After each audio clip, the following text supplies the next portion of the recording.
আসসালামু আলাইকুম এভরিওয়ান। আজকে আমি আপনাদের সাথে আমার আম্মুর একটা রেসিপি নিয়ে কথা বলি।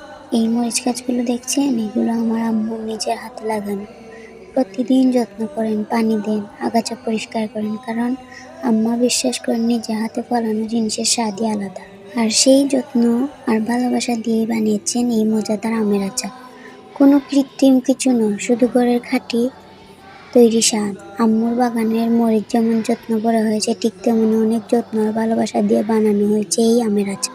টাটকা আম, বাছাই করা মশলা আর ঘরোয়া রেসিপিতে তৈরি এই আচার শুধু খাবার না, এর সাথে জড়িয়ে আছে আম্মার পরিশ্রম আর মায়া।